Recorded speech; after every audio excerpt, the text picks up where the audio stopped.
Hello everyone.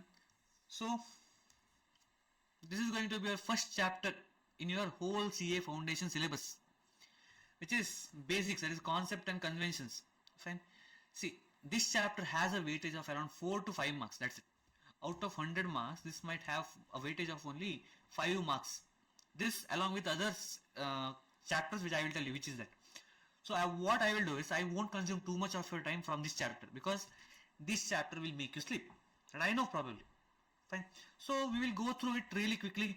Okay, just glance through the concept. If the concept comes in the examination, just write down whatever you know. That's it, enough. Fine. Okay, so let's start. So first of all, accounting definition. Sir, why are we learning accounting? See over there. Accounting. What do you mean by accounting? Accounting is a process of identifying, recording, classifying, summarizing, interpreting and communicating the financial information to the help the decision making. So first of all, let's understand all the terms properly. So what do you mean by identifying? Finding out which transaction is to be recorded in the books of accounts. ಯಾವ transactions in the books ಅಲ್ಲಿ record ಮಾಡಬೇಕು, right? So that we do first. Then we do recording. Once we find out what are the transactions that has to be recorded in the books of accounts, what do I do? What do I do? I record them. Record where? Record where? In the journal. Remember journal entries which we have learned in the PUC? Same journal I record all the entries. Then next what do? I classify them. I classify them into different heads. Where is that? In what? In my ledger. ಅದನ್ನ ಬೇರೆ ಬೇರೆ ಮಾಡಿ separate ಮಾಡ್ತಿದ್ದೀನಿ ಈಗ, ಹೌದಾ? So once I pass the entries in the journal, I pass it on to the ledger. In the ledgers I pass all the entries, right? For cash I have a separate account, for bank I have a separate account, for machinery I have a separate account, and so on. For all kinds of similar accounts I have different accounts, right? Next, I summarize them. After passing all the entries in ledger, I summarize them. Summarize them where? In the account called as trial balance. In the trial balance, where I will only have the closing balances of all the accounts. I will have the closing balance of all the accounts. Then after that I interpret and communicate. So what do you mean by interpret? Where will I interpret this? In my P&L and balance sheet. These two are used to interpret outcomes. What can I know looking at the P&L account and the balance sheet, right? Then after that I will communicate this. Communicate it to whom? To these people. To these people. That we will see. Wait for a minute. The financial information to help in decision making. So once I look at my accounts, I will come to know where my entity stands. Profit unta, loss unta, business belita unta, business kerak bilta unta. Depending on that, I can make some decisions, right? How can I grow my business? If I'm making a loss, how to make it profitable, and so on. Then use of accounting information. Where will I use this information, or who will use this information? So we have these many parties, these many interested parties. So first of all we have investors. Who are investors? The people who have invested money into my business. ನನ್ನ business ಅಲ್ಲಿ ಯಾರೆಲ್ಲ ಹಣ use ಮಾಡಿದ್ದಾರೆ ಅವರೆಲ್ಲ, these people we call as what? Investors. Then we have management. Who is the management? The people who are looking over the business. Management ಅಲ್ಲಿ ಯಾರಿದ್ದಾರೆ? The people who are running the business basically, right? Investors, what do they do? What do they do? They will put the money, go and sleep aram se. But it is the management who will run the business, right? So because of that they will also need some accounting information to run the business, to see whether it's profitable, whether it is in loss or etc. Then next, lenders. Why will bank look at the financials? Because tomorrow you should not be the next Vijay Mallya, in simple terms. Because let us say if your financials are not good, if you are making losses year on year, bank will get scared. Why? Because they have given you the money, they have given you the loans. What if tomorrow you run away like Vijay Mallya? So because of that they also need the accounting information to take care of their loans. Then suppliers and creditors. So again these people have given you some goods saying that you pay me after 2 months, after 3 months. What if after 2 months you close the business and run away? So because of that reason, so they also need the information about your financials to see that you can tomorrow repay the money back to them. ನೀವು ಅವರಿಗೆ ಹಣ ವಾಪಸ್ pay ಮಾಡ್ತೀರಾ ಇಲ್ವಾ ಅದರ ಖಾತ್ರಿ ಬೇಕಲ್ವಾ? So because of that reason you need to give the information to those people also. Then Customers, again, customers might not need the information really, so that they might be needing it to invest in a business. Okay, so customers you can strike off. Then you have government agencies. Now comes Modi ji and Nirmala Tai. So why do they need information about your business? Because tomorrow if you are making some profits, they need what? They need tax from you. So because of that, again government agencies need the profitability. Tomorrow you say my business profit is 10,000. How will I know? How will the government know? Because on the profit you pay taxes, right? I might say I have a loss of rupees 1 lakh. I have a loss of rupees 1 lakh. How will the government come to know? By looking at your accounting information. Then yes. Next, employees. Again, see, employees are only here for salary. Employees are generally here for salaries. So tomorrow if the business is not running well and business is making losses again and again, what will happen? Employees will get scared. What if they lose their job? What if the business closes off? Right? And what if the salaries are not paid? What if the business has a cash crunch? Business ಅಲ್ಲಿ ಹಣನೇ ಇಲ್ಲ, employees salary pay ಮಾಡ್ತೀರಾ? Pay ಮಾಡ್ಲಿಕ್ಕೆ ಆಗಲ್ಲ, ಆವಾಗ ಏನಾಗುತ್ತೆ? Employees ಬಿಟ್ಟು ಹೋಗ್ತಾರೆ. So because of that employees also need the accounting information. Next, now comes the question, sir, why should I learn accounts in the CA syllabus? What will I do after learning accounts in CA? So do you think that after learning the accounts in the CA syllabus, because see, whatever accounts you have, it will be in all the stages. For foundation it will be there, for intermediate it will be there, then for finals also you have accounts, but the name changes. In this you call it as advanced accounting, in this you call it as financial reporting. This the name changes, but everything remains the same. That is, you learn accounts. Why do you learn accounts? Yaake bake accounts?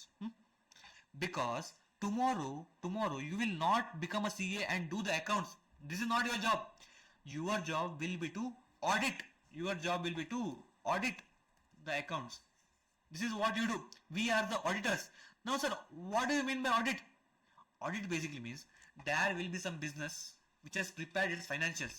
Okay, that idiot might not know how to use the accounting knowledge, and he might have done something else. Expenses on balance sheet ಹಾಕಿಟ್ಟಿದ್ದಾನೆ, balance sheet ಅಲ್ಲಿ ಹಾಕುವ items ಅನ್ನ paid account ಹಾಕಿಟ್ಟಿದ್ದಾನೆ, profit ಮೇಲೆ ಮಾಡಿಬಿಟ್ಟಿದ್ದಾನೆ ಅಥವಾ ಕೆಳಗೆ ಮಾಡಿಬಿಟ್ಟಿದ್ದಾನೆ, something errors has done. So we will come over there, look at the books and see whether the books are prepared as per the accounting principles, conventions, accounting standards. Everything we will put in our minds and we will see whether this accounts has been prepared as per the accounting basis or not. If it is not prepared, we will recommend him to make some changes. And after looking at it, or else after looking all the entries, we say okay, everything is prepared as per the accounting conventions, principles and accounting standards, and we'll put a sign. This signature, whatever you put over there, has some worth. This will earn you some money. Clear? This will be the main bread and butter for the CAs in the future once you become a CA. Done. Now let us go to in depth into the theory, that is accounting concepts, the theoretical base. These are the basic assumptions or the fundamental ideas on which the entire accounting system is built. So see, to do anything we need some assumptions, right? So tomorrow if you are riding a bike, let us say tomorrow if you are riding a bike, what is the basic assumption that you have in your mind? That you will not die, right? That you will not die. So similarly, in preparing the accounts we make some basic assumptions. Examples. Case number 1, going concern concept. So what does going concern concept say? Whenever I open a business, my business will run for a long time. This is the assumption I am making. What if tomorrow only you face a loss and close the business? It might happen. Future is always uncertain. So because of that, we make what? We make some basic assumptions. Based on these assumptions, we prepare our accounts. Clear? So, tell me this, if you think that tomorrow you will die, will you run the bike? No. You will sit quietly in your home and you will not ride any bikes, right? So that means these assumptions becomes really important while preparing your accounts. Then, so what is the purpose of this? To define what should be recorded and how it should be understood. So these accounting concepts, what do they tell us? How an entry should be recorded in the books of accounts and how it should be understood, right? So going on the chapters, you will come to know how it is recorded and how we should understand it. Clear? Then, so examples, going concern, accrual and business entry concepts. So all these concepts I will teach you now, don't worry. These are the universal truths in accounting and help to maintain consistency and comparability. See, in accounting there are two major terms, consistency and comparability. What do you mean by consistency? That whatever logic you apply, whatever accounting principles you apply, whatever accounting standards you apply, should remain the same in the long run. Should remain the same in the long run. Why? Because tomorrow if you use XYZ principle and tomorrow if you change it to ABC after 3 years, can I compare this and this? Can I compare this and this? No, because the financial results as per XYZ and the results as per ABC will change. Right? So because of that, whatever you follow, it should be consistent. It should not change again and again. If you change it, there should be reason for the changes. Then next, comparability. Again comes the comparability. So why am I applying all this on a consistent basis? Because tomorrow if I want to compare, let us say for my financial year 2024-25 and the FS for financial year 2025-26, I need to compare the profits of these 2 years. I can compare it only when I have applied everything consistently. But let us say I have made some changes. I have made some changes in the principles over here and over here. Because of that, I cannot compare. ಇದನ್ನು compare ಮಾಡಲಿಕ್ಕೆ ಆಗಲ್ಲ. ಯಾಕೆ? Because ನಾನು ಸ್ವಲ್ಪ changes ಮಾಡಿದ್ದೀನಿ. ಯಾವ್ದ್ರಲ್ಲಿ? Accounting ಪಾಲಿಸಿಯಲ್ಲಿ ಅಥವಾ accounting conventions ಅಲ್ಲಿ. Because of that reason I cannot compare these two terms. And if I cannot compare, will I come to know, is my business growing or is my business going down? No.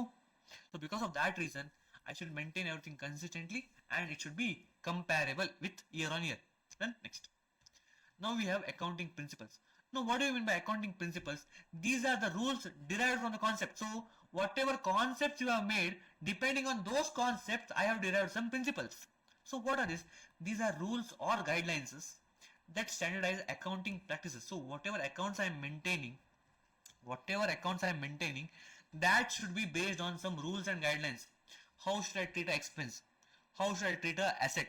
How should I treat a liability? And so on. Okay, these rules will tell me what to do with all those items. Clear? Then they are derived from concepts. As I told you, we have studied concepts. These are the basic assumptions. Based on the basic assumptions, we have accounting principles now and are followed globally. Examples, we have GAP, that is generally accepted accounting principles, and we have AS in India. See, generally GAP is followed by US and AS, that is accounting standards, are followed in India. Okay, so whatever accounting standards you have are based on the GAP. These are derived from the GAP. See, because India was a poor country before when Britishers left, so we had no base over here. So what did we do? We referred to the US GAPs. Depending on that US GAPs, we applied it to Indian context. See, ಇಂಡಿಯಾದಲ್ಲಿ ಎಲ್ಲದೂ ಕೂಡ same copy paste ಮಾಡ್ಲಿಕ್ಕೆ ಆಗಲ್ಲ. Copy paste ಮಾಡಿಬಿಟ್ರೆ ಏನಾಗುತ್ತೆ, Indian crowd ಮತ್ತೆ US crowd ಎರಡು ಬೇರೆ ಬೇರೆ. Because we had poverty during that time, right? C, the ICAI, our mother institute, was established in 1949 by the act in the parliament, right, after independence. So during 1949, imagine how the Indian economy was. Can you compare Indian economy with US economy during that time? No. So whatever gaps were developed by US during that time cannot be copy pasted exactly. ಅದನ್ನ exact copy paste ಮಾಡ್ಲಿಕ್ಕೆ ಆಗ್ತಾ ಇರಲಿಲ್ಲ. So what did ICAI do? They have made some changes here and there and developed what? Yes, that is accounting standards for Indian accounting only. Clear? So there are some differences in the Indian accounting standards and the foreign gap. Then next, the purpose. What is the purpose again? To maintain the uniformity or consistency and accuracy in the accounting practices. Then next, so what are some examples? Revenue recognition, managing principle, cost principle. So all of these principles, don't worry, I will teach below this. So now think of principles as how to apply part of concepts. So concepts teach you what? These help you maintain consistency and comparability. These are the universal truths. Now these principles help you on how to apply. We know how to record, but how to apply is the next part that we need to understand, which will be taught to us by the accounting principles. Then next, accounting conventions. Now what do you mean by conventions? These are practical customs. On a day-to-day basis, whenever I am applying accounting knowledge, depending on that, whatever knowledge I have, some changes I make here and there. Now the purpose of this, to make the financial statements reliable and realistic. So what do you mean by reliable? That ನನಗೆ ಅದರ ಮೇಲೆ ಭರವಸೆ ಇರಬೇಕು. Whatever accounts I have prepared, ನೋಡಿದ ತಕ್ಷಣ ಇದನ್ನ ನಂಬಲಿಕ್ಕೆ ಆಗ್ತಿಲ್ಲ ಅಂತ ಹೇಳಲಿಕ್ಕೆ ಆಗಬಾರ್ದು. So because of that, it becomes reliable. After applying accounting conventions, the accounts becomes reliable. That means I can rely on that. ಅದರ ಮೇಲೆ ಭರವಸೆ ಮಾಡಬಹುದು that whatever figures are given in the financials are true and fair. Then it should be realistic. It should not be unrealistic. So, example, calculator bought rupees 10,000. Does this look realistic? 10 calculators bought for 10,000 rupees. Does it look realistic? That means for each calculator, how much are you paying? 1,000 rupees you are paying for a calculator. Is it true? No. That means the values given over here are unrealistic. You are simply showing some expenses to decrease your profits and pay less taxes. Right? It is not realistic and not reliable. Then next. So examples: conservatism, materiality and consistency. So all of this again I will deal this in downside. Then these are not legally enforced but widely accepted practical for ease. So basically this is not enforced anywhere legally. ಯಾವುದೇ act ಅಲ್ಲಿ ಯಾವುದೇ accounting standards mention ಆಗಿಲ್ಲ. But based on the practice, on a daily practice, you have accepted this as a standard. Clear? Then next, accounting concept, the major part where you need to concentrate, because on this part you might get questions for 2 marks, true or false. Each question might carry 2 marks. Then so first one, business entity concept. Meaning business is treated as separate from its owners. So whatever business is there, it will always be separate from the owner. Because of that reason, I will write capital as a liability. Why? Because today if the business is taking capital to run its business, ಇವತ್ತು business ಅಲ್ಲಿ capital ಬಂದ ತಕ್ಷಣ this capital is taken as liability. And what do you mean by liability? That tomorrow you have to pay it back. So because the business is separate, the owner is separate, because of that reason I am taking capital as a liability. So we always tell, right, whatever transactions are done by the owner should be taken separately from the business. Business in ಹಣ withdraw ಮಾಡ್ತಿದ್ದಾರೆ owner. It is a business expense. No, it is a what? Drawings. It is a drawings. Clear? Purpose: to record only business related transactions, not personal ones of the proprietor. So again, whatever transactions you record in the business should be the business transactions only. Proprietor ಇವತ್ತು ಬಂದ್ಕೊಂಡು ಹಣ ತಗೊಂಡು ಹೋಗಿದ್ದಾರೆ, ಯಾಕೆ? ಮಕ್ಕಳು fees pay ಮಾಡ್ಲಿಕ್ಕೋಸ್ಕರ, right? To pay children's fees, the proprietor has withdrawn some cash. Is this a business expense? Is business paying the children's fees of a director? No. This becomes a personal expense. Then next example, capital introduced by the owner to show it is shown as a liability and not an income.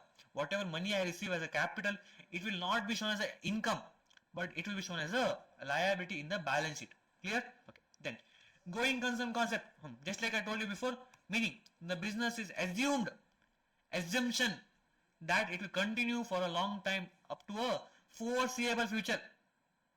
Long term future ತನಕ ನಾನು business run ಮಾಡ್ತಾ ಇರ್ತೀನಿ, ನನ್ನ ಮಕ್ಕಳು ಬರ್ತಾರೆ, ನನ್ನ ಮೊಮ್ಮಕ್ಕಳು ಬರ್ತಾರೆ ಬಿಸ್ನೆಸ್ ರನ್ ಮಾಡ್ಲಿಕ್ಕೋಸ್ಕರ. So this is the basic assumption I have in my mind. Then purpose: to avoid liquidation based valuation and to allocate the cost over life. So why is this assumption taken part? Because I need to avoid the liquidation based of valuation. So remember this, okay, because if you people are new to this, all the assets, all the liabilities are recorded on the cost basis. So keep liabilities asset, all the assets are recorded on a cost basis. So what do you mean by cost basis? That whatever you pay will be taken as a cost in the balance sheet. What do you mean by liquidation based valuation? That means whatever asset I have today, if I go to the market and sell it, how much will I earn? This is called as liquidation based asset valuation.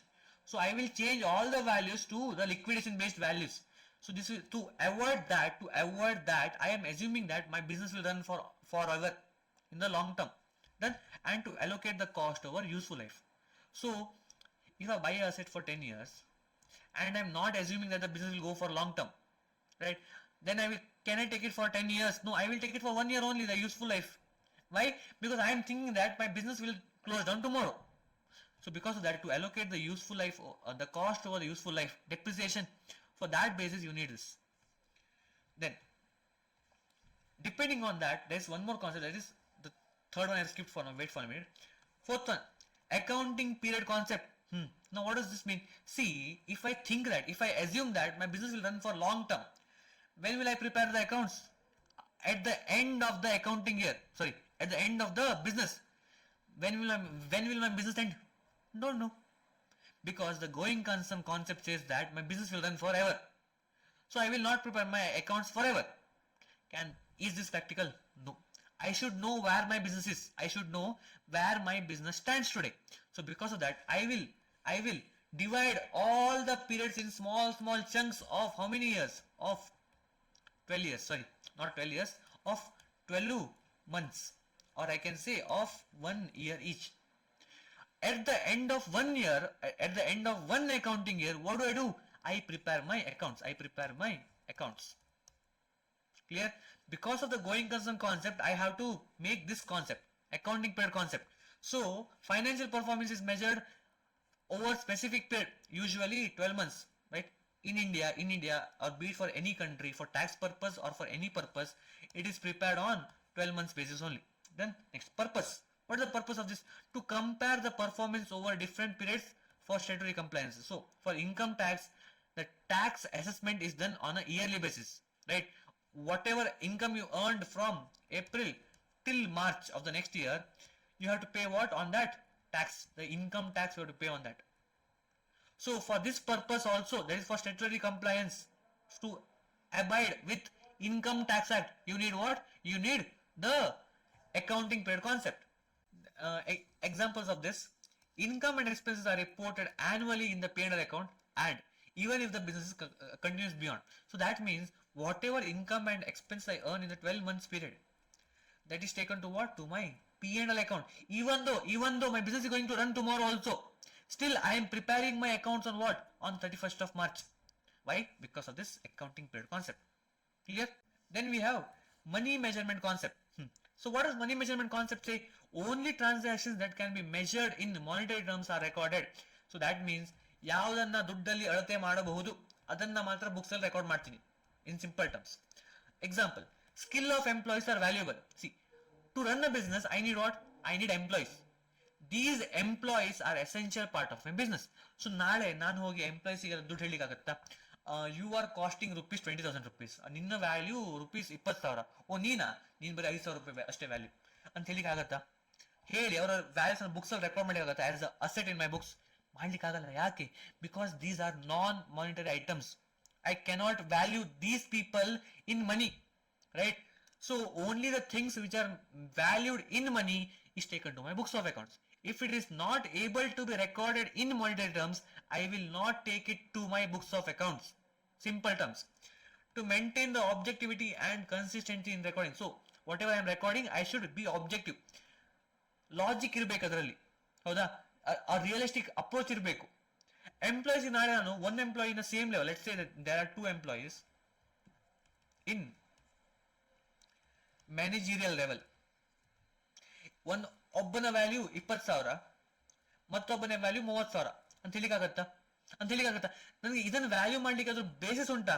ಯಾವುದು basis ಇಲ್ಲ, ಹೌದಾ? So because of that I cannot take it as a monetary item and take it to my books of accounts. Simple. So whatever is recorded in money is taken to books.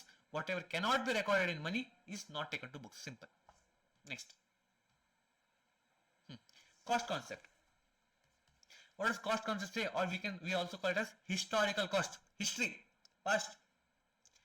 Assets are recorded at actual cost incurred to acquire them and not at their current value. Okay. Let's take example. I have bought a land for rupees, let's say 1 crore. 5 years back, okay, I have paid 1 crore to buy the land. Today, on today's date, the land value is rupees 5 crores.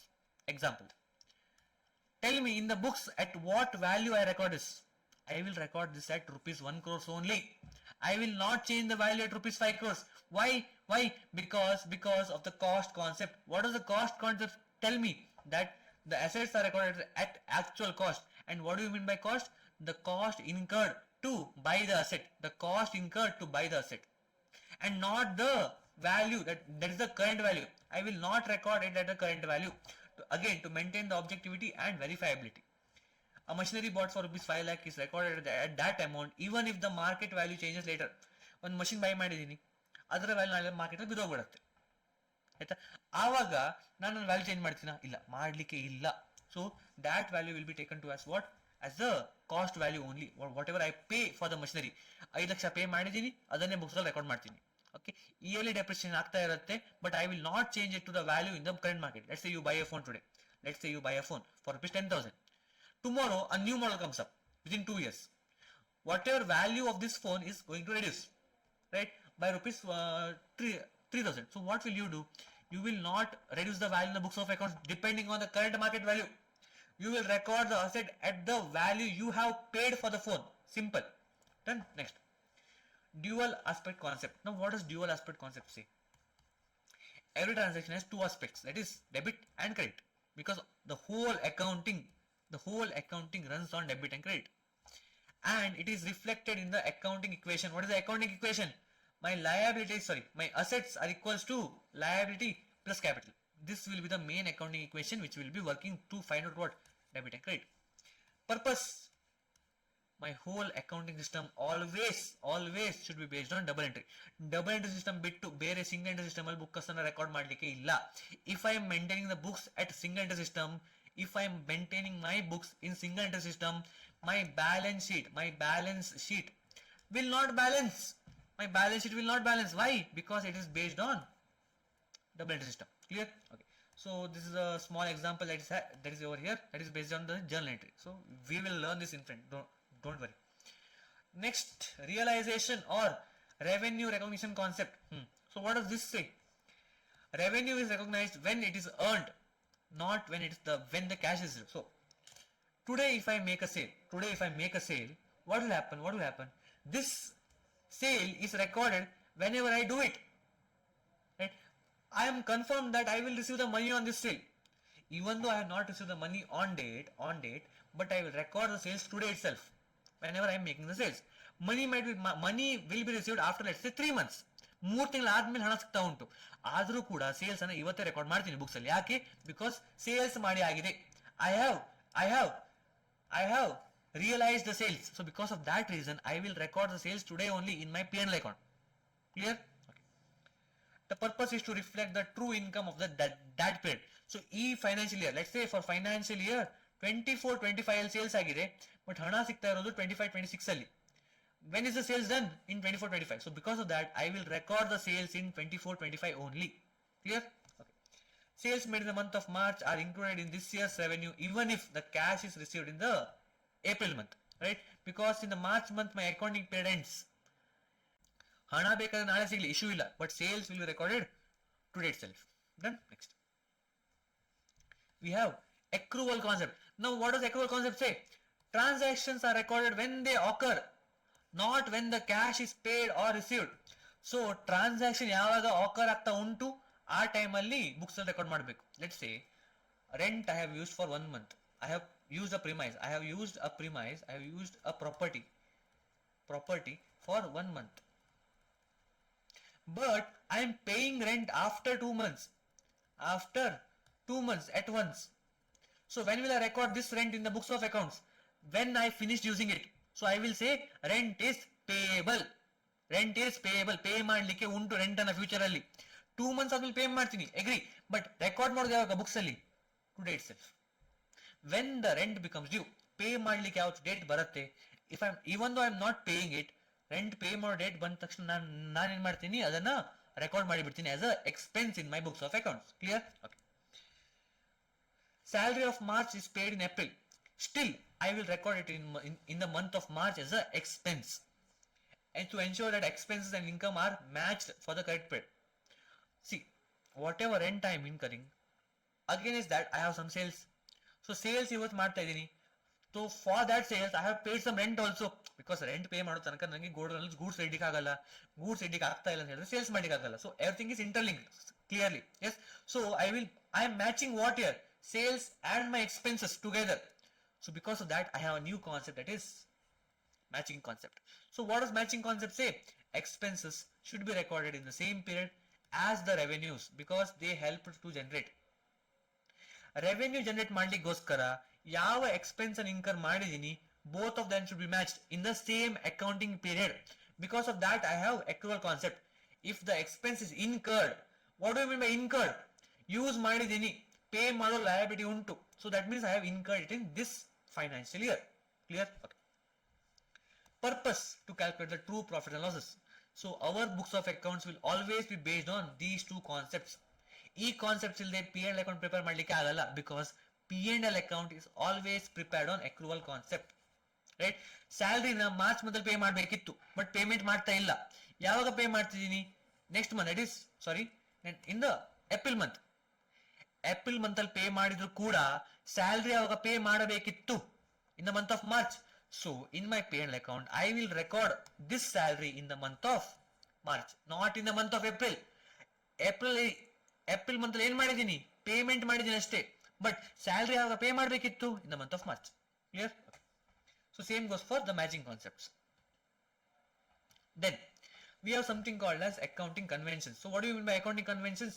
We have conservatism convention, that is also called as prudence. So in everything, please my dear students, prudence is really important. Yake? Look at the definition. When in doubt, understate the assets and income. So I will give a shortcut. In short, always anticipate losses but not profits.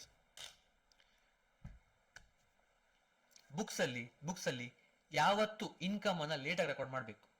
Where as losses ಆಗತ್ತೆ ಅಂದ ತಕ್ಷಣ, ಅದು ಗೊತ್ತಾದ ತಕ್ಷಣ books ಅಲ್ಲಿ record ಮಾಡಿ ಬಿಡಬೇಕು. Example ತಗೊಳ್ಳೋದು, ಪ್ರೊವಿಷನ್ ಫಾರ್ ಡೌಟ್ಫುಲ್ ಡೆಟ್ಸ್. ನಾಳೆ ನಂಗೆ ಅನ್ಸ್ತಾ ಉಂಟು ಡೆಟರ್ಸ್ ಪೇಮೆಂಟ್ ಮಾಡಲ್ಲ, ನನಗೆ ನಾಳೆ ಅನ್ಸ್ತಾ ಉಂಟು ಡೆಟರ್ಸ್ ಪೇಮೆಂಟ್ ಮಾಡಲ್ಲ. ಸೊ ನಾನು ಏನ್ ಮಾಡ್ತೀನಿ? ನಾಳೆ ಲಾಸ್ ಆಗತ್ತೆ, ರೈಟ್? ನಾಳೆ ಲಾಸ್ ಆಗಬಹುದು, ಬಟ್ ಇವತ್ತೇ ಬುಕ್ಸ್ ಏನ್ ಮಾಡ್ತೀನಿ? ಐ ಕ್ರಿಯೇಟ್ ಪ್ರೊವಿಷನ್ಸ್ ಬಿಕಾಸ್ ನಾಳೆ ಲಾಸ್ ಆಗತ್ತೆ ಅಂತ ಹೇಳಿ ಇವತ್ತೇ ಬುಕ್ ಮಾಡ್ತೀನಿ ಬುಕ್ಸ್ ಅಲ್ಲಿ as a expense. So we are following a conservative, full defensive ಆಗಿ ವರ್ಕೌಟ್ ಮಾಡ್ತಿದ್ವಿ ಈಗ ಬುಕ್ಸ್ ಅಲ್ಲಿ. ಬಿಕಾಸ್ ಲಾಸ್ ಆಗತ್ತೆ ಬುಕ್ ಮಾಡಿಬೇಡಿ, ಪ್ರಾಫಿಟ್ ಆಗತ್ತೆ ಬುಕ್ ಮಾಡ್ಲಿಕ್ಕಿಲ್ಲ. Profit when will we take? When the profit happens. Whenever the profit happens, take it during the time of profit. But losses will be taken on spot whenever I come to know that tomorrow there will be a loss. Clear? So when in doubt, understate the assets and income. Doubt ಉಂಟಾ? Income ಆಗ್ತಾ ಇಲ್ಲ, profit ಬರ್ತಾ ಇಲ್ಲ ಅಂತ ಹೇಳಿ ಅದನ್ನ ಅಂಡರ್ಸ್ಟೇಟ್ ಮಾಡಿ, books ಅಲ್ಲಿ ರೆಕಾರ್ಡ್ ಮಾಡ್ಲಿಕ್ಕೆ ಹೋಗ್ಬೇಡಿ. But always over state expenses and liabilities. ನಾಳೆ ಲಾಸ್ ಆಗತ್ತೆ ಅನ್ಸ್ತಾ ಉಂಟು, ಅವಾಗ ಏನ್ ಮಾಡ್ತೀನಿ? ಅದನ್ನ ಬುಕ್ ಅಲ್ಲಿ ರೆಕಾರ್ಡ್ ಮಾಡಿ ಬಿಡ್ತೀನಿ. ಲಾಸ್ ಆಗಿಲ್ವಾ? ಅಸ್ಯೂಮ್ ನಾಳೆ ಲಾಸ್ ಆಗಿಲ್ಲ, ಬುಕ್ಸ್ ಅಲ್ಲಿ ರೆಕಾರ್ಡ್ ಮಾಡಿ ಆಯ್ತು, ಎಲ್ಲ ಮಾಡಿ ಆಯ್ತು, ನಾಳೆ ಲಾಸ್ ಆಗ್ತಾ ಇಲ್ಲ, there is no loss happening tomorrow. ಅವಾಗ ಏನಾಗತ್ತೆ? ರಿವರ್ಸ್ ಮಾಡಿ ಬಿಡೋದನ್ನ. ಪ್ರಾಫಿಟ್ ಆಯ್ತಲ್ವಾ ರಿವರ್ಸ್ ಮಾಡಿದ ತಕ್ಷಣ, ಅಷ್ಟೇ. ಕ್ಲಿಯರ್? ಬಟ್ ಇನ್ಕಮ್ ಅನ್ನ ರೆಕಾರ್ಡ್ ಮಾಡಿ ಬಿಡ್ತಾ ಇದೀನಿ. ಲೆಟ್ಸ್ ಅಸ್ಯೂಮ್ ಇನ್ಕಮ್ ಆಗತ್ತೆ ಅಂದ್ರೆ ಖುಷಿಯಿಂದ ರೆಕಾರ್ಡ್ ಮಾಡಿ ಬಿಡ್ತಾ ಇದೀನಿ, ನಾಳೆ ಇನ್ಕಮ್ ಆಗ್ಬಹುದು ಅಂತ ಹೇಳ್ಕೊಂಡು. ಬಟ್ ನಾಳೆ ಇನ್ಕಮ್ ಆಗಿಲ್ಲ, ಅವಾಗ ಏನಾಗುತ್ತೆ? ಬೇಜಾರಾಗತ್ತಲ್ವಾ? You feel sad, right? Whatever income was supposed to happen tomorrow, it is not happening. Because of that, I need to reverse it again. And whenever I reverse income, I will feel bad. But whenever I reverse any expense, I will feel happy. Why? Because the expense is not happening. Expense incur ಆಗ್ತಾ ಇಲ್ಲ. So because of that reason, always anticipate losses but not profits. Profits should not be recorded unless I am 100%, or let's say I am 95% confirmed that I will have a profit in my books. Clear? Purpose. What is the purpose over here? To avoid overstatement of financial health and to protect stakeholders from the inflated results. ನಾಳೆ income ಆಗತ್ತೆ ಅನ್ಕೊಂಡು profit book ಮಾಡಿ ಬಿಡ್ತಾ ಇದೀನಿ, profit ಆಗ್ಲೇ ಇಲ್ಲ ನಾಳೆ, ಅವಾಗ ಏನಾಗುತ್ತೆ? ಪ್ರಾಫಿಟ್ ಬಿದ್ದೋಗುತ್ತೆ ನೆಕ್ಸ್ಟ್ ಫೈನಾನ್ಷಿಯಲ್ ಇಯರ್ ಅಲ್ಲಿ, ಹೌದಾ? So to avoid inflated results I will avoid showing the profits, but loss ಅನ್ನ ಇವತ್ತು ಬುಕ್ ಮಾಡಿ ಬಿಡ್ತೀನಿ. Then real world impact leads to conservative profits but builds the trust in financial statements. Next we have consistency convention. Again, consistency. What? Same accounting methods and policies should be followed from one period to another period. So from that time I'm screaming, right?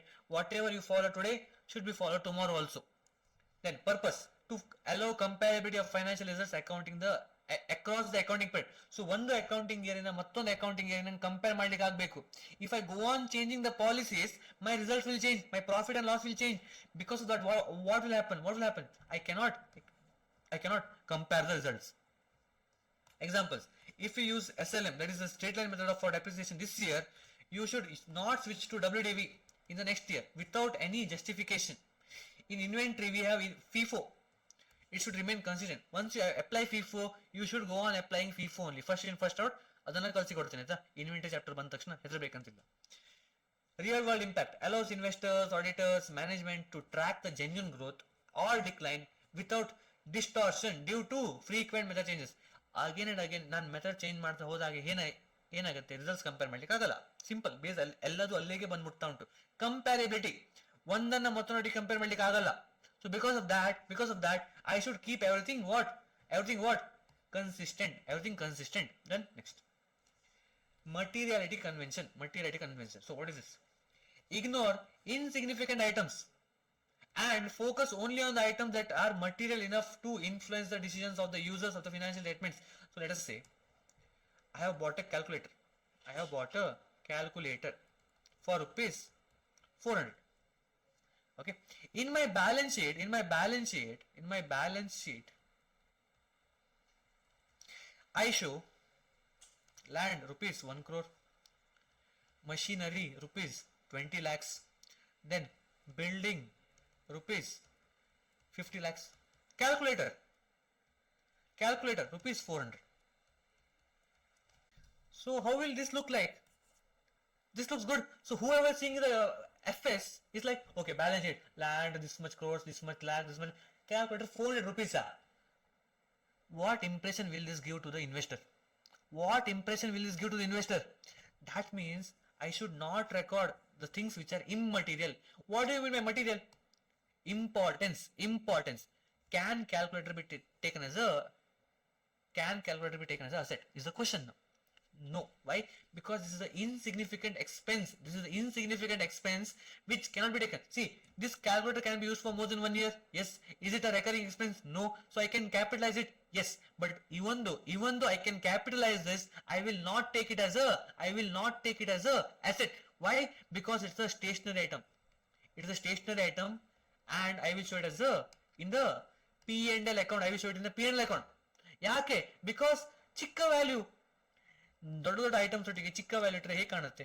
ಚೆಂದ ಕಾಣುತ್ತಾ? ಇಲ್ಲ, ಹೌದಾ? So because of that reason I will not show this. So everything comes down to materiality.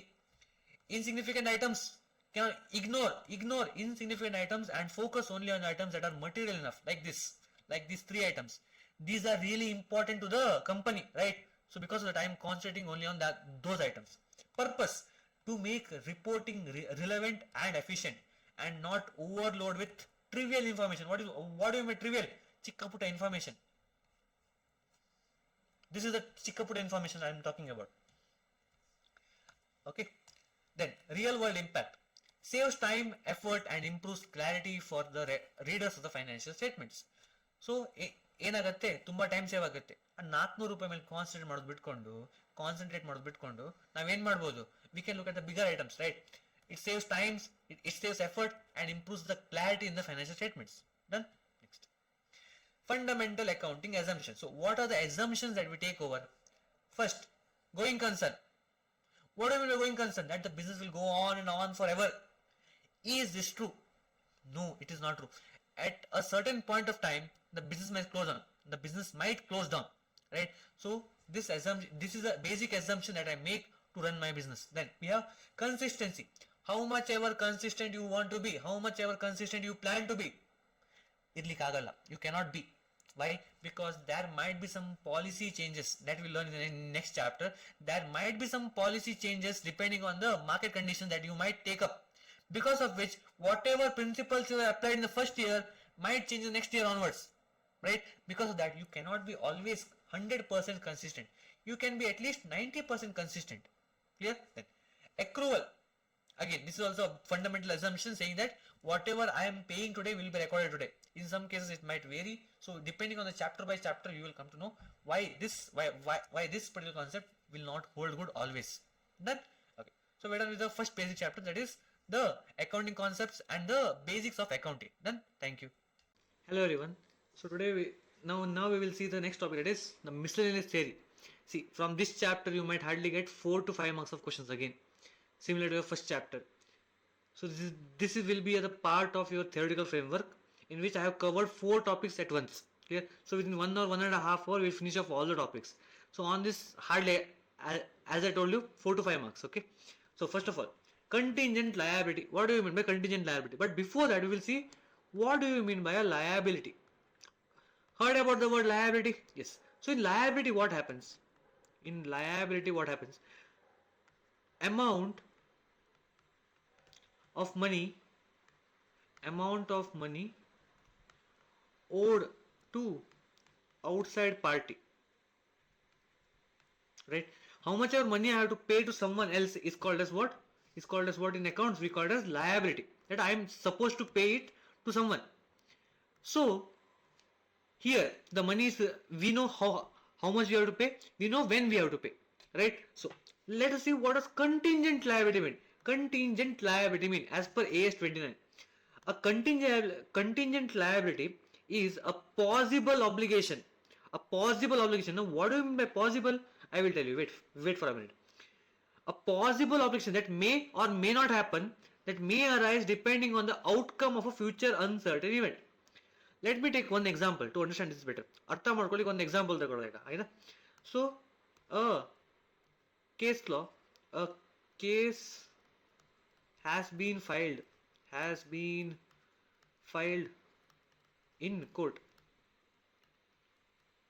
Let us say I have received a GST notice saying that I have to pay 1 crore rupees to the GST department, including all the penalty, interest and everything. Now when I see the notice, I think that, oh my god, 1 lakh rupees I have to pay to the GST department. So I put this into the courts saying that GST department has wrongly asked me to pay the money, right? GST department has wrongly pay ಮಾಡ್ಲಿಕ್ಕೆ ಇರಲಿಲ್ಲ, but pay ಮಾಡಬೇಕು ಅಂತ GST department ಹೇಳ್ತಾ ಉಂಟು ಅಂತ ಹೇಳ್ಕೊಂಡು ನಾನು ಆ ನೋಟಿಸ್ ಅನ್ನ ಕೋರ್ಟ್ ಅಲ್ಲಿ ಇರ್ತೀನಿ ಈಗ, that I am not supposed to pay anything. Okay, what can be the outcomes of the case? Either I might win or I might lose, or might pay partial amount out of rupees 1 crore. Let's say the court asks me to pay 20 lakh rupees, for example, right? So the three can be the outcomes. If I win the case, will I have to pay anything? Case win ಆದರೆ pay ಮಾಡಬೇಕಂತ ಉಂಟಾ? Pay ಮಾಡಬೇಕಂತಿಲ್ಲ. But what if I lose the case? Case lose ಆದರೆ ಏನಾಗುತ್ತೆ? I have to pay the money. I have to pay the money to the GST department, that is 1 crore rupees. But if it is a partial amount, 20 lakh pay ಮಾಡ್ಕೊಂಡು ಮುಗಿಸಿ ಬಿಡ್ಬೋದು. So that means I have received a notice. There is something that might be paid in the future. Pay ಮಾಡ್ಲಿಕ್ಕೆ ಇರಬಹುದು, depending on I win, I lose, or I partially win the case. So I don't know what will happen in the future, right? Now comes prudence concept. What does prudence concept say? That if there is any anticipated loss in the future ಅಲ್ಲಿ loss ಆಗತ್ತೆ ಅಂತ ಅನ್ಸ್ತಾ ಉಂಟಾ, ಆ ಕೇಸಲ್ಲಿ ಏನ್ ಮಾಡಬೇಕು? ಒಂದು ಪ್ರೊವಿಷನ್ ಕ್ರಿಯೇಟ್ ಮಾಡಿ ಬಿಡಬೇಕು. But in this case I don't know how much is the amount also. ಎಷ್ಟು ವಿನ್ ಆಗುತ್ತೆ, ಎಷ್ಟು ಲೂಸ್ ಆಗುತ್ತೆ, ಎಷ್ಟು ಪಾರ್ಷಿಯಲಿ ವಿನ್ ಆಗುತ್ತೆ ಗೊತ್ತಿಲ್ಲ. ಅದು it depends on courts procedures. Let's say I have put it in court on 31st of March. Now on 31st of March, I know something is payable, but how much? I don't know. So in that case, we create what? We create contingent liability. See, we create liability whenever I know how much of the amount is payable and when it is payable. But in this case, I don't know when it is payable. I don't know how much is payable. So look over here. A possible obligation. I am marking possible because it may happen, it might not happen, right? It may arise depending on the outcome of a future uncertain event. What is the future uncertain event in my example over here? Whatever the court's orders are. Court ನಾಳೆ ಏನು ಹೇಳುತ್ತೆ ಅದು ಏನು ಅಂತ ಗೊತ್ತಿರಲ್ಲ ಇವತ್ತೇ, ಹೌದಾ? So because of that it is a future uncertain event. ನಾಳೆ ಏನಾಗತ್ತೆ ಅದು ಅನ್ಸರ್ಟನ್ ಉಂಟು, ಗ್ಯಾರಂಟಿ ಇಲ್ಲ ಹೀಗೆ ಆಗತ್ತೆ ಅಂತ ಹೇಳಿ. I will win the case, I will lose the case, or I have to partially pay the amount, ಗೊತ್ತಿಲ್ಲ. Clear? Okay. Or this was my first case, right? I know the amount, I might know when I have to pay, but it is a possible obligation. ಆಗತ್ತೆ ಆಗದೆ ಇರಬಹುದು. Now a present obligation, that means today I have to pay it. Today I know I have to pay it, but that is not recognized because it is not probable that an outflow of resources will be required, or the amount will not be reliably estimated. That means I cannot estimate the amount, ಎಷ್ಟು pay ಮಾಡಬೇಕು ಅಂತ ಗೊತ್ತಿಲ್ಲ. Or it might not be probable. Probable ಏನು? It is less than 50% chance of me paying it. So less than 50 ಇದ್ದಾಗ pay ಮಾಡಬೇಕು ಅಂತ ಹೌದಾ ಇಲ್ಲೋ ಗೊತ್ತಿಲ್ಲ, but it is less than 50% probability. In that case, in these two cases, I will create what? Contingent liability. Okay. Before going further, look over here. Important point. See, whatever liability you have, it will be recorded in the balance sheet on the liability side. That we know by now. ಹೌದಾ? But coming to contingent liability, it is not recorded in the books. Books ಅಲ್ಲಿ record ಮಾಡ್ಲಿಕ್ಕಿಲ್ಲ. But ಹಾಗೆ ಏನ್ ಮಾಡ್ಬೇಕು sir ಅದನ್ನ? But it is disclosed in the notes to accounts. So in my notes to accounts, if you have studied the horizontal format, in notes to accounts I have to disclose it, saying that I have a contingent liability towards a case going on in the courts for a GST liability, a possible GST liability of rupees 1 crores. The management feels that it might win the case and it need not pay any amount to the government. Done. This has to be given as a working note. Clear? Okay. Now, before that, let us understand what are the level of certainty and what are the words we use.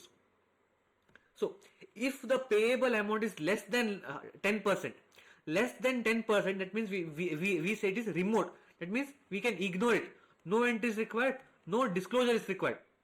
I need not pass any entry, I need not do any disclosure. Andre 10% ಕಡಿಮೆ ಉಂಟು probability. So, pay ಮಾಡದೆ ಇರೋ chance, the chances of not paying the amount is more than the chances of paying it. Because of that, I will not create any entry, I will not pass any disclosures, I will do nothing over there. But let us say the uncertainty has increased to 30 to 50%. Between that range it is now. Now in that case, what do I call it? I call it as a possible obligation that it might happen. Disclose it as what? A contingent liability. Now in this case I will disclose it as what? A contingent liability. But 75 to 90% chances are that I have to pay it. In that case, I call it as probable. I call it as probable. So what do you mean by probable? I will make a provision. That means there is a legal loss expected. I am expecting that some money can go out of the business. And what is the probability of that? 75 to 90%. Then 95% certain. I am 95% sure that I have to pay the money to the GST department. In that case, I call it as what? It is virtually certain that I will pay the money. In that case, what to do? I will either recognize the income, asset, or I will show the liability. Not contingent liability. I will show a liability in the balance sheet. Clear? Okay. Now, so examples, you can just have a look. So I have discussed the first example. The remaining two you can just pause the video and have a look. See, this bill discounted part, I will take it up in the next part. Clear? In substance over form, I will just take it up. Because this part will be discussed in bills of exchange chapter. Clear? This will be discussed in the bills of exchange chapter. So there I have thoroughly went through this topic. So if you don't understand this now here, please do not worry. Worry ಮಾಡಬೇಕಂತ ಅವಶ್ಯಕತೆ ಇಲ್ಲ. Because in the bills of exchange chapter, we have clearly gone through this and passed the journal entry also for these things. Clear? Okay. Next. Provisions. What do you mean by provision now? Provision is recognized when an enterprise has a present obligation that today I have to pay something arising from past events. ಮುಂಚೆ ಮಾಡಿರೋ ಪಾಪ ಕರ್ಮಗಳಿಂದ today I have to pay something. An outflow of the resources embodying economic benefit is probable. That means there is a chance of 75% to 90% that I might have to pay this off. I might have to pay this off. A reliable estimate can be made of the amount of the obligation. That means I can also know how much amount is not payable or how much amount is payable. In that case, what do? I create a provision. I don't show it as a liability. I create a provision. When do I create a provision? When do I show it as a liability? Whenever the chances are more than 95%. But if it is between 75 to 90% chances, as per the management discretion, that means I will create what? A provision. Provision for doubtful debts. What do you mean by doubtful debts? He might pay, he might not pay. Right? There's a chance of him not paying more than the chance of him paying. Because of that, I create a provision. Then we have contingent asset. So similar to your contingent liability, we have something called as contingent asset. Liability is when I have to make a payment. Asset is whenever I am supposed to receive payment. Let's see. And contingent asset is a possible asset. That means less than 50% chances over here. That may arise from past events. Again, from the past some events, I have a present asset. That is a possible asset. The existence of which will be confirmed only on the occurrence or non-occurrence of an uncertain future event, not fully within the control of the enterprise. Again, let us assume I have put a case on someone saying that whatever land he has, it actually belongs to me. Okay. Now, depending on the court's order, either the land will be mine or the court will say that no, you are not the owner, he is the actual owner of the land. So he will only get the land. So in that case, there is a slight chance that I might get the land, and if I get the land, it will be a what? It will be a asset to me. It will be asset to me, right? So because of that, it is called as what? Contingent asset. I might get it, I might not get it. Land ನನ್ನ ಹೆಸರಿಗೆ ಬರಲೂಬಹುದು, ಬರದೇನೂ ಇರಬಹುದು. So because of that, I will call it as what? Contingent asset. Because there's a what? Depends on past events and occurrence or non-occurrence of uncertain future events. Now what is the uncertain future event over here? The court orders. If the court orders that it will be my land, it will come to me. It is an asset to me now. Once it comes to me, it is asset. But before that, I don't know whether it might come, it might not come. Because of that, it will be my what? Contingent asset. Now, important point over here to remember. Keeping prudence in mind, not recorded or disclosed in the books unless the realization is virtually certain. So if there is a chance of more than 95% of it being received, in that case, what do? Only then I will show it as a contingent asset, or else I will not record it, I will not disclose it. Why, sir? Because I had told you in prudence concept saying that if there's any income or asset, if there's an income or asset, even if it is not certain that I am receiving it, I should not record it books of accounts. But coming to losses and expenses, I will record it on spot, right? If there's even a slight chance of more than 10% saying that I might have to pay the expense, I will record it. But in case of asset, in case of income, I will not record it. Never. Only if I realize it, only in that case I will record it in my books of accounts. Clear? Okay. Same goes for your contingent asset also. Your income asset and contingent asset. Next. Examples. Claim filed against insurance. A business files an insurance claim for loss due to fire. The money is not yet received and depends on the insurer's acceptance. Tomorrow, I file let's say I had a goods, okay, which is lost in fire. I had made an insurance on that. Now, the goods are lost. Now, insurance company has to pay me the money. But insurance company will come, have a look at the premise, inspect the goods. Is it a fraud or is it a genuine loss? They will check all those things, and depending on the loss, they will sanction me the money. Let's say the policy says 50 lakh, but the insurance company might pay me only 20 lakhs, depending on the loss. Yes. So I don't know how much the company will pay. Will it pay me or not? That also I don't know, depending on the case to case basis. Right. So again, it will be what? It will be a contingent asset for me. So loss would fall for damages, just like I told you, the same example is taken over here. Then we have accounting policies, that is dealt with AS1. So what does accounting policies mean? Accounting policies refer to specific accounting principles, the methods of applying those principles used by the enterprise in preparation and presentation of financial statements. Let us look at some examples first. So let us take method of depreciation, SLM or WDV. So let's say that the company's management feels that whatever asset I have, let's say this is a machinery. This machinery, I feel that if I use SLM method on this machinery, it is straight line method on this machinery's depreciation, it will represent the true value of this machinery. In that case, it is called as what? Accounting principle used for this machinery. Clear? So this is what is accounting principle means. These policies help in standardizing how transactions are recorded, ensuring consistency, comparability and transparency. So that means if I follow SLM for one single machinery, I have to keep following the same policy, which ensures what? Consistency. Because I am consistently applying all the accounting policies, what happens? I can compare my financial statements for 1 year with the next year. Right? Because of the comparability, I can get more transparency on what is the financial result telling me. Clear? So these accounting policies are basically the accounting principles and the methods of applying those principles. How to apply those principles? See, only telling you that SLM use ಮಾಡಬೇಕು. ಹೇಗೆ ಮಾಡಬೇಕು? ಗೊತ್ತುಂಟಾ? ಇಲ್ಲ. So these all things are dealt with accounting policies. Clear? Now. So examples, method of depreciation I told you. Valuation of inventory, we have FIFO, weighted average. Don't worry, everything will be dealt in the inventory chapter. Then treatment of goodwill, that is should I cut madu? Should I amortize it or impaired methods will be used? Again, this will be dealt. This part will be specifically dealt in your intermediate. Then treatment of R&D expenses. Should I capitalize the expense or should I expense it off in the P&L account? Then foreign exchange treatment. Closing rate ತಗೊಳ್ಬೇಕಾ, historical rates ತಗೊಳ್ಬೇಕಾ? Again, this will be dealt in your intermediate. Clear? In intermediate you have separate AS for foreign exchange. Then selection of accounting policies. So now comes the question whether to choose SLM or WDV. Hey gotagatte. How do I choose between those both? So while selecting any accounting policy, the enterprise must ensure the policies are. The policies should be 1, 2, 3. All these three criteria should be helpful over here.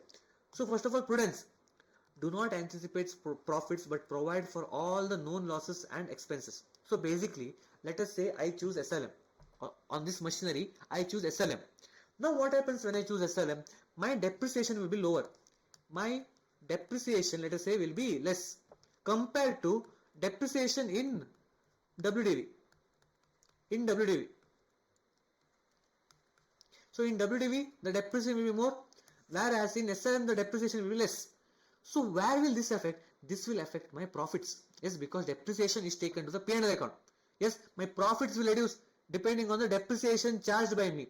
If I want more profits, I will use SLM. But if I want lesser profits, I will use WDV. Can I do this? Can I do this? No, it should not be done like this. Why? Because we will not anticipate any profits. If I am doing this, that basically means I am manipulating my accounts. But what should I see then?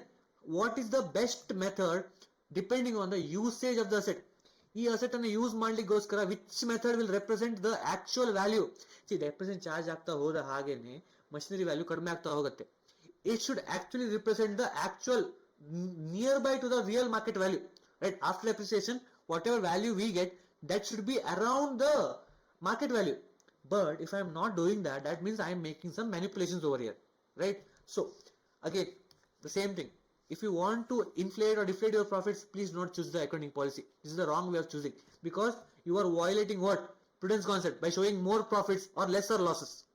Next, we have substance over form. Okay. To understand this concept better, I will take one example, that is bill discount rate. See what happens in bill discount rate. So I have a bill of exchange. Bill of exchange. Clear? I will take this bill and give it to my debtor, saying that please pay me the money.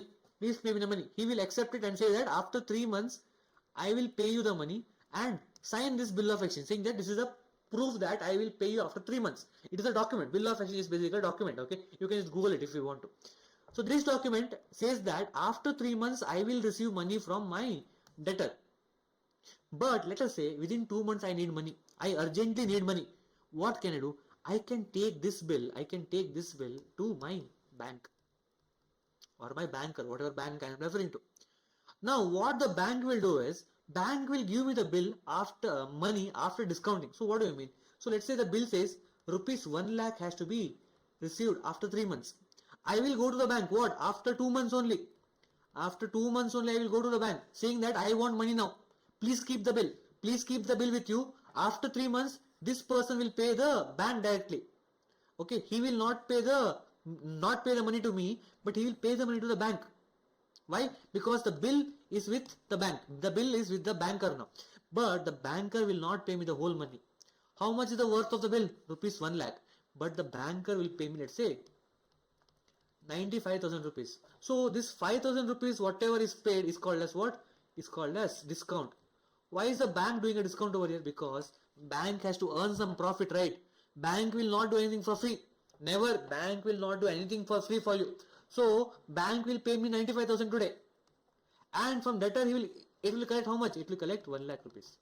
From debtor it will collect 1 lakh rupees. So bank has made a profit of how much? Rupees 5,000 over here, right? Because I am getting the bill discounted within 2 months. 3 months validity too, but 2 months alle bank ge hogi bill an kodta idini. So now the banker will say, because you are giving me the bill 1 month early, so because of that I will cut 5,000 rupees and keep it with me and pay you only rupees 95,000. This is what is called as bill discount rate. But let us say on the due date after 3 months, debtor does not pay him. Debtor says, I don't have money. Ana illa. Now what will banker do? The money is with the person now, because he has got the money and he is chilling over there. But the money was paid by the bank, saying that it will receive the money after 3 months. But debtor is not paying the money now. Now what happens? Banker will again come to me. Oh, come here, and it will hold my collar and ask the money back. So that means there was a bill in my books, which was given to the bank. Now this is called as what? This is called as substance over form. How will this be applied over here? Recognize the real essence of the transaction, not the legal form. See, legally I will be the owner of this 95,000 rupees. But if you see, tomorrow what might happen? This person might not pay. Because this person is not paying, I might have to pay this money back to whom? To the banker, right?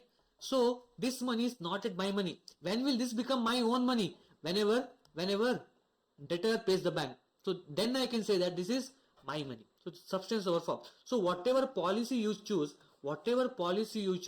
should have a substance over the form. So legally I might not have the form, but in real essence I should have the form. That's it. Clear? Then materiality.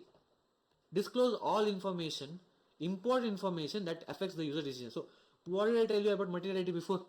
Materiality means importance, important. Disclose only those informations or only those policies has to be chosen which will show the important information. ಸಿಕ್ಕಿದ ಪಾಲಿಸಿನ apply ಮಾಡಿ ಬಿಡುವುದಲ್ಲ. Whatever policy shows the best information to the user, only that policy has to be chosen. Clear? Then only those policies should be chosen which gives true and fair view of the financial statements. So what do you mean by FS? This is basically my P&L account and my balance sheet. Clear? Only the policies which shows true and fair view of my FS, only those can be chosen, and it will be helpful to the users tomorrow, whoever is looking at the FS. Clear? Okay. Now, change in accounting policies. So, see, there's a strict rule that you cannot change the accounting policy. But in some cases, only in some cases, you can change it. When is that? The change in accounting policy is allowed only when it is required by law. Change due to new accounting standards. So let's say there is any changes in the law of the country, Income Tax Act, GST Act.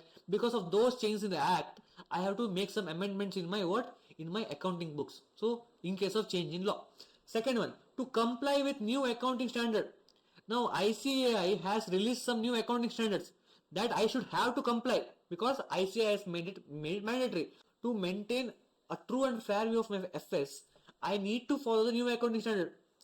Set by whom? Set by ICAI. ICAI is a government body. Right? It's a government body. Now because of that, I need to comply to it. So to comply with that, now I might have to change my accounting policies that I used to follow. Now let us say I was following SLM. Now ICAI comes up with a new accounting standard which says that I should follow WDV. I should follow WDV. So now what happens? Now I have to change my accounting policy from SLM to WDV. Got it? Okay. The third one, when it results in better presentation of financial statements. Now the management feels that whatever policy I have chosen is not showing the better results to the people. Okay, SLM method whatever I am using is not too good. So what the company does, it changes it to WDV now. So because of the WDV, management feels that it can better present its financial statements. So it is changing its policy. But once it changes to the new policy, it has to maintain it for a long term. It cannot change from SLM to WDV, WDV to SLM again and again. Henceforth. Clear? Okay. Note, retrospective adjustment is required for the change in policy. So whenever you make any change in the policy, retrospective effect. So you should make the changes from the day one itself. From the day one, go back and change the day one policy. Whatever changes in the profit and loss, adjust it in this year's profit and loss. Okay. So for now, there is no question on this method over here. So this will be asked in AS1 in your intermediate syllabus. Clear? Okay. So see, there are two types: retrospective change, prospective change. So what do you mean by prospective? From here onwards, make the changes. Enough. From this day onwards, make the changes. So ಇಲ್ಲಿಂದ ಮುಂದೆ ಮಾತ್ರ. Retrospective means ಹಿಂದೆಯಿಂದ ಮಾಡ್ಕೊಂಡು ಬರಬೇಕು. ಮತ್ತೆ ಪುನಃ ಹೊಸದಾಗಿ ಎಲ್ಲ accounts ಅನ್ನ ರಿವೈಸ್ ಮಾಡಿಕೊಂಡು ಚೇಂಜಸ್ ಅನ್ನ ಮಾಡ್ಕೊಂಡು ಬರಬೇಕು. Clear? From the back date I should make the amendments now. Clear? Okay. Disclosure requirement. So what I should disclose in case if I make some changes. When a policy is changed, the enterprise must disclose the nature of change. What kind of a change was done? State the reasons for the change. Changes ಯಾಕೆ ಮಾಡ್ತಾ ಇದ್ದೀರಾ? What are the reasons for making the changes in the accounting policy?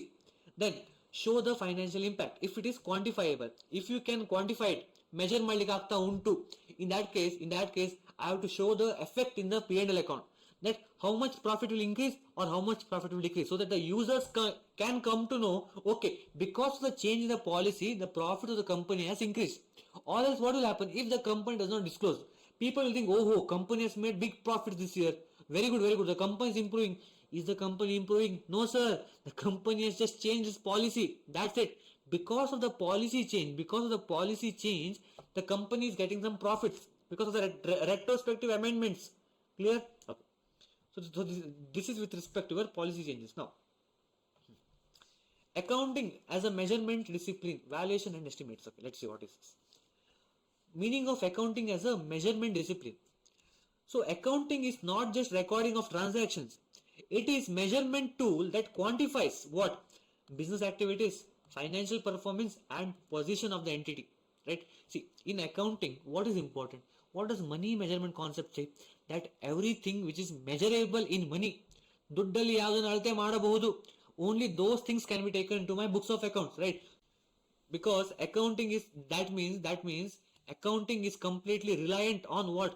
Measurement. How will you measure a transaction? That becomes really important. Okay, this has been told by this particular topic. It converts qualitative business activities into quantitative data that can be recorded, analyzed and communicated. Purchase of a asset, qualitative data. How can I quantify this? By putting rupees. Purchase of a machinery for rupees 10 lakh rupees. So this 10 lakh will quantify the qualitative business activity. Right? Purchase of a machine ಕೊಟ್ಟಿದ್ದಾರೆ ಅಷ್ಟೇ. Purchase of a machinery ಅಷ್ಟೇ ಗೊತ್ತುಂಟು. Books ಅಲ್ಲಿ record ಮಾಡಬಹುದಾ? ಮಾಡ್ಲಿಕ್ಕಾಗಲ್ಲ. ಯಾಕೆ? Because we don't know the amounts. We cannot measure the amounts now. But if the question says purchase of a machinery for rupees 10 lakhs, ಈಗ record ಮಾಡಬಹುದಾ ಇಲ್ವಾ? ಮಾಡಬಹುದು. ಯಾಕೆ? Because now I know what is the amount that has been utilized towards purchasing the machinery. I have quantified the data, right? I have measured the value of machinery. How? By showing its cost. Clear? Okay. Then valuation. See, valuation is not really important for people right now, but in intermediate and final stages, this becomes a really important concept. Meaning, valuation in accounting means assigning monetary values to assets, liabilities, income and expenses. So basically what am I doing here? I am assigning monetary values to what? To the assets, liabilities and income and expenses. Since many items are not fixed in value, like example stock, fixed assets, investment goes on increasing or decreasing, right? Depending on the market conditions. Then also my fixed assets, depending on the depreciation, market conditions, the value also goes on changing. For example, land is the best example. Then stock of goods, right? Because stock is measured at cost or NRV, whichever is lower. Right, because of this I have to change the value of inventory. What if tomorrow I cannot sell the inventory at the rate that I have manufactured it at? Then so we use valuation principles to measure them. So we use these valuation measures to measure the value of the items for the recording in the books of accounts. So first example, inventory. So the rule says that AS2, we have something called as AS2 for inventory. So AS2 says that inventory, how it should be valued? At cost or net realizable value, whichever is lower. Okay, this topic has been taught in inventory chapter, so don't bang your heads. Why? Because conservatism principle. So cost means what? Cost means basically how much ever cost I have incurred. ಎಷ್ಟು cost ಅಲ್ಲಿ manufacture ಮಾಡಿದ್ದೀನಿ inventory ಅನ್ನ. Okay, to manufacture this calculator, how much money I have utilized. This is my cost. What do you mean by NRV? NRV basically means today if I go and sell it in the market, how much can I fetch? Let us say my calculator costed rupees 400 rupees to manufacture ಮಾಡ್ಲಿಕ್ಕೋಸ್ಕರ 400 ರೂಪಾಯಿ ಖರ್ಚು ಮಾಡಿದ್ದೀನಿ. Now tomorrow if I go to the market, I might get only rupees 250 because this is not in demand now. ಈ calculator demand ಇಲ್ಲ ಈಗ. So now at what rate should I measure it as a closing inventory in the books of accounts? At rupees 250. Why? Because the rule says that it should be measured at cost or NRV, whichever is lower. Now which is lower out of these two? Rupees 250, right? So at rupees 250 this will be measured in the books of accounts. So to follow what? Conservatism. Because if I measure it at rupees 400 today, tomorrow if I go to the market, how much will I get? Rupees 250 only. That means I am incurring a loss without selling it. Sale ಮಾಡೋ ಮುಂಚೆ loss ಆಗ್ತಾ ಉಂಟು. ಯಾಕೆ? Because market ಅಲ್ಲಿ demand ಇಲ್ಲದೆ ಹೋದ್ರೆ ಏನಾಗುತ್ತೆ? Productive value ಇರೋದಿಲ್ಲ. ಹೌದಾ? So because of that I will measure it at rupees 250. Again conservatism or prudence concept comes up. Then we have fixed assets. So fixed assets are always measured at what? Cost minus depreciation. Why? Historical cost. So to show that the market value has been incorporated into the value of asset, I do what? Cost minus depreciation. Clear? And so on. We have so many other methods. Like investments are sometimes valued fair market value. Market ಅಲ್ಲಿ investments values too. Let us say you have invested in a stock of Reliance. ಈಗ Reliance stock same ಇರುತ್ತೆ ಈ daily basis ಅಲ್ಲಿ? No, it will go increase, it will decrease. So it is always generally valued what? Fair market value. Market ಅಲ್ಲಿ ಎಷ್ಟು value ಉಂಟು ಅಷ್ಟಕ್ಕೆ value ಮಾಡ್ತೀನಿ books ಅಲ್ಲಿ. Realistic value for saleable assets. Clear? Then we have accounting estimates. Estimations ಯಾವಾಗ ಬೇಕು? Accounting estimates are approximation. Approximately ಇಷ್ಟು ಬರಬಹುದು ಅಂತ ಹೇಳ್ತಿದ್ದೀನಿ. Made by the whom? Management. So always the management makes the estimate, because we assume that they are the experts in the field. They are the experts in the field. Whatever directors, managers we have, all those people are experts in the field. So we'll assume that whatever estimates they have made. See, when can the estimates be made? Let us see further. The amount actually cannot be measured precisely. Whenever I cannot measure the amount precisely, ಒಂದು item ಇದು value ಅನ್ನ confirm ಆಗಿ ನಂಗೆ ಹೇಳಿಕ್ಕೆ ಆಗ್ತಿಲ್ಲ ಇಷ್ಟೇ ಉಂಟು ಅಂತ ಹೇಳ್ಕೊಂಡು, ಆವಾಗ ಏನು ಯೂಸ್ ಮಾಡ್ತೀವಿ? ಎಸ್ಟಿಮೇಷನ್. ಅಪ್ರಾಕ್ಸಿಮೇಟ್ಲಿ ಇಷ್ಟು ಇರಬಹುದು ಅದರ ವ್ಯಾಲ್ಯೂ, ರೈಟ್? ಅದು ಅದು ಹೇಗೆ ಗೊತ್ತಾಗುತ್ತೆ ಅಪ್ರಾಕ್ಸಿಮೇಟ್ ಇಷ್ಟೇ ಉಂಟು ಅಂತ ಹೇಳಿ? ನನಗೆ ಹೇಗೆ ಗೊತ್ತಾಗುತ್ತೆ? Depending on my past experiences, depending on my expertise in the field. Judgment is required to arrive at a reasonable value. Where the judgment is required, in that case we use what? Accounting estimates. Clear? Okay. Now examples. Useful life of fixed asset. So for depreciation, what do we need? The useful life of the fixed asset. One asset that I have purchased, for how many years can this be used? How will I come to know? Depending on the experience with the asset. Depending on the experience with the asset, right? So the estimation involved is what? To calculate the depreciation. Then provision for doubtful debts based on experience of past recoveries. Warranty expenses. How much warranty should I pay off? Whenever I sell a product, I have the warranty. Suppose the product comes tomorrow on the warranty basis, repair ಮಾಡ್ಲಿಕ್ಕೆ ಬರ್ತಾ ಉಂಟು, payment ತಗೊಳ್ಳಿರುತ್ತಾ repair ಮಾಡ್ಲಿಕ್ಕೆ? ಇಲ್ಲ, because this product is under warranty within 1 year. ಹೌದಾ? So because it is a cost borne by the ಕಂಪನಿಯೇ complete cost ಅನ್ನ bear ಮಾಡುತ್ತೆ. ಹೌದಾ? So based on the percentage of goods likely to fail, so I will have a past experience. ಎಷ್ಟು products manufacture ಮಾಡಿದ ಮೇಲೆ out of 100 how much might fail? Around 5 products might fail in the future, right? Comes from what? This comes from experience again. Inventory obsolescence. Estimate the unsaleable or outdated stocks. So ಎಷ್ಟು manufacture ಮಾಡ್ತೀನಿ ಅದ್ರಲ್ಲಿ ಎಷ್ಟು outdate ಆಗಿರುತ್ತೆ. So this also comes as a estimate based on experience. So why is estimate required? Why are estimates important? Because business always involves uncertainty. We say that future is uncertain. ಹೌದಾ? Future uncertain. ನಾಳೆ ಯಾರು ಇರ್ತಾರೆ ಯಾರು ಇರೋದಿಲ್ಲ ಗೊತ್ತಾಗಲ್ಲ. ಹೌದಾ? So because of that, business is also having uncertainties. ನಾಳೆ ಏನ್ ಬೇಕಾದ್ರೂ ಆಗ್ಬೋದು. Today this might be in demand. Tomorrow suddenly no one is buying it because there is no demand, or a new product has come up because of which this is not relevant now. ಹೌದಾ? Then provides a more realistic picture when actual amounts aren't known yet. ನನಗೆ amount ಗೊತ್ತಾಗ್ತಲ್ಲ ಎಷ್ಟು charge ಮಾಡ್ಬೇಕು ಅನ್ಕೊಂಡು books ಅಲ್ಲಿ. So then what I do? I use estimates based on my past experience. Then required for fair presentation of financial statement, because see, this calculate, okay, this is asset, I don't know the value of this, so what do? I will not record this. I will say I won't record it.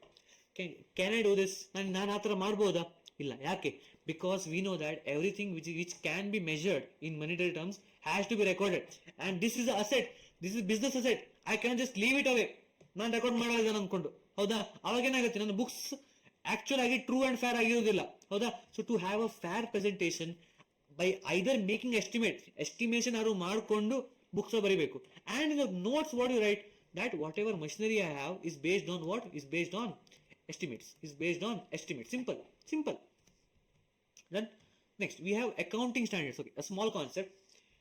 Accounting standards are written policy documents issued by whom? By ICAI, our mother institute, that provide guidelines for recognition, measurement, presentation and disclosure of accounting transactions. So a certain accounting transaction ಅನ್ನು ಹೇಗೆ books ಅಲ್ಲಿ record ಮಾಡಬೇಕು ಅಂತೇಳಿ ಯಾರು ಹೇಳೋದು? It has been told by accounting standards. For example, let us take one example. Let us take AS10, that is property, plant and equipment. So AS10 talks about property, plant, equipment. So whatever fixed assets you have in your book, how to measure it, how to depreciate it, how to record it, how to disclose it, everything is told by what? The AS10. Then let's take one more example. We have what? Intangible assets somewhere. Okay, here we have intangible assets. So, intangible asset example of intangible asset, goodwill. Then we have patents, trademark. Yes, all these are intangible assets. So, how do I recognize this? What is the value that I should recognize it at? ಯಾವ value record ಮಾಡಬೇಕು books ಅಲ್ಲಿ, ಹೇಗೆ disclose ಮಾಡಬೇಕು, ಹೇಗೆ depreciate ಮಾಡಬೇಕು, so not depreciate, ಸಾರಿ, ಅಮೋರ್ಟೈಸ್ ಹೇಗೆ ಮಾಡಬೇಕು ಅದನ್ನು ಬುಕ್ಸ್ ಅಲ್ಲಿ. All these things are told by what? By my AS26. So these AS becomes a guideline, becomes a policy document which I have to follow, because why? ICAI has issued. And who governs the accounting in India? It is ICAI. We CAs are the people who will be working under the ICAI to do the works of ICAI. In simple terms, if I have to say. Okay. Now what are the objectives? ಯಾಕೆ ಮಾಡಬೇಕು follow?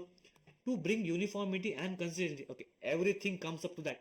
ಎಲ್ಲದು ಅಲ್ಲೇ ಬಂದು ಮುಟ್ತಾ ಉಂಟು. ಎಲ್ಲಿಗೆ? I have to maintain uniformity, I have to maintain consistency.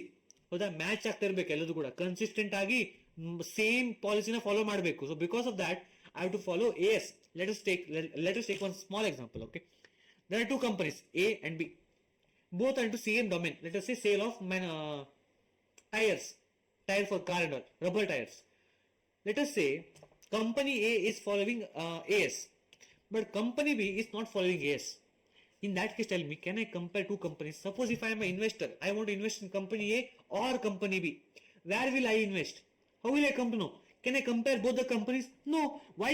Because one is following AS, one is not following AS. So because of that, I cannot know where to invest, which company is better. Right? So in that case, it is made mandatory to follow AS for both the companies. So both the companies have to follow AS. Clear? Why? To maintain uniformity and consistency. Then the second reason, to ensure true and fair presentation of financial statements. Whatever financial statements we have, that has to be what? True and fair. Remember this word, true and fair. This will be used everywhere, especially when you come to an intermediate. In auditing, this is what we check. In auditing, we check whether the company's financial statements are presented in true and fair presentation or not. Right? Okay. Then to enhance the comparability and reliability, again comes the comparability. Can I compare two different FS? Yes. Why? Because both of them are following AS. But if one is following AS, one is not following AS, can I compare them together? No. Compare ಮಾಡ್ಲಿಕ್ಕೆ ಆಗಲ್ಲ. ಹೌದಾ? And reliability. Now tell me, you are an investor. Okay, you are an investor. You have two options, company A, company B. Let me just write it down. You have company A and company B. Company A follows AS. Company B does not follow AS.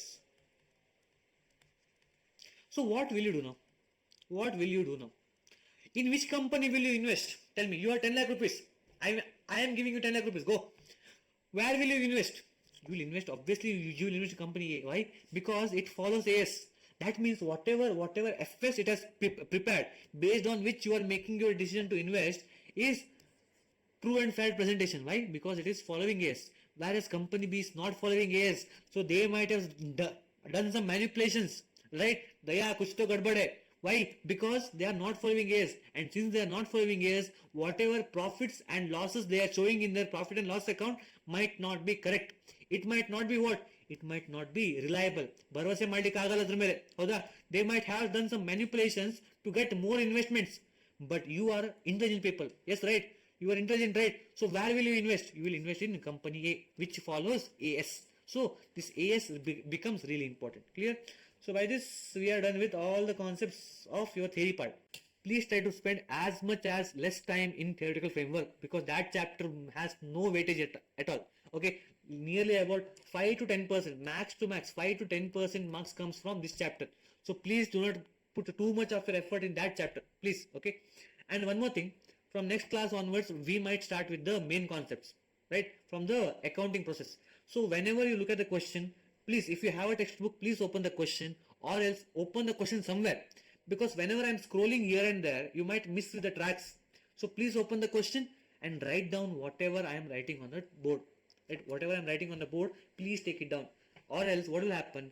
Tomorrow while looking at the notes, you might not understand what is happening because I won't be giving you the notes. I won't be sending the notes anywhere. Whatever I'm writing on the board will be not given to you. Simple and clear. Because I want you people to write it down. See, I have a small theory in my life. Okay. In examinations, especially in CA examinations, see, I have seen some students, ನಾನು ಸ್ವಲ್ಪ ಮಕ್ಕಳಿಗೆ ನೋಡಿದ್ದೀನಿ, so they do not write and practice. ಕೈಯಲ್ಲಿ ಬರೆದು ಗೊತ್ತಿಲ್ಲ. They will take the book, they will just read, okay, debit, okay, credit, debit, credit. What happens because of this? In examinations, your brain will know the answer. Agree. Your brain will know the answer. Why? Because you read it. But your hand will not know the answer. Your hand will not know the answer. In examination, you will pass. Believe me, students, please believe me this. You will pass only if your hand knows the answer, not only your brain. Your brain and your hand both should know the answer. Because why? Brain thinks, hand writes. Right? Hand writes it. If you don't know how to write it quickly, you won't get the marks because accounting paper will be easier, but it will be lengthy. 3 hours will not be sufficient sometimes to cover all the 100 marks. So because of that, try writing more and more. ಬರ್ದು ತೆಗೀರಿ, ಎಷ್ಟಾಗತ್ತೆ ಅಷ್ಟು ಬರ್ದು ತೆಗೀರಿ, ಏನು ಆಗಲ್ಲ. Notebook ಖಾಲಿ ಆಗ್ತಾ ಉಂಟಾ, ಹೊಸ ನೋಟ್ಬುಕ್ ಬೈ ಮಾಡಿ ಬರ್ಕೊಳ್ಳಿ, ಏನು ಇಶ್ಯೂ ಇಲ್ಲ, ಆಯ್ತಾ. ಸೊ ಆದಷ್ಟು ಬರ್ದು ತೆಗೀರಿ. So because of that reason I am not giving you any of the notes over here. Okay, only the basic 3 notes I am giving you, but whatever I am teaching in the videos, that notes will not be given anywhere to you people. So please write it down. Take it down your notes. I am telling you, I am warning you now itself, and I won't be repeating it again. Clear? Okay. Thank you.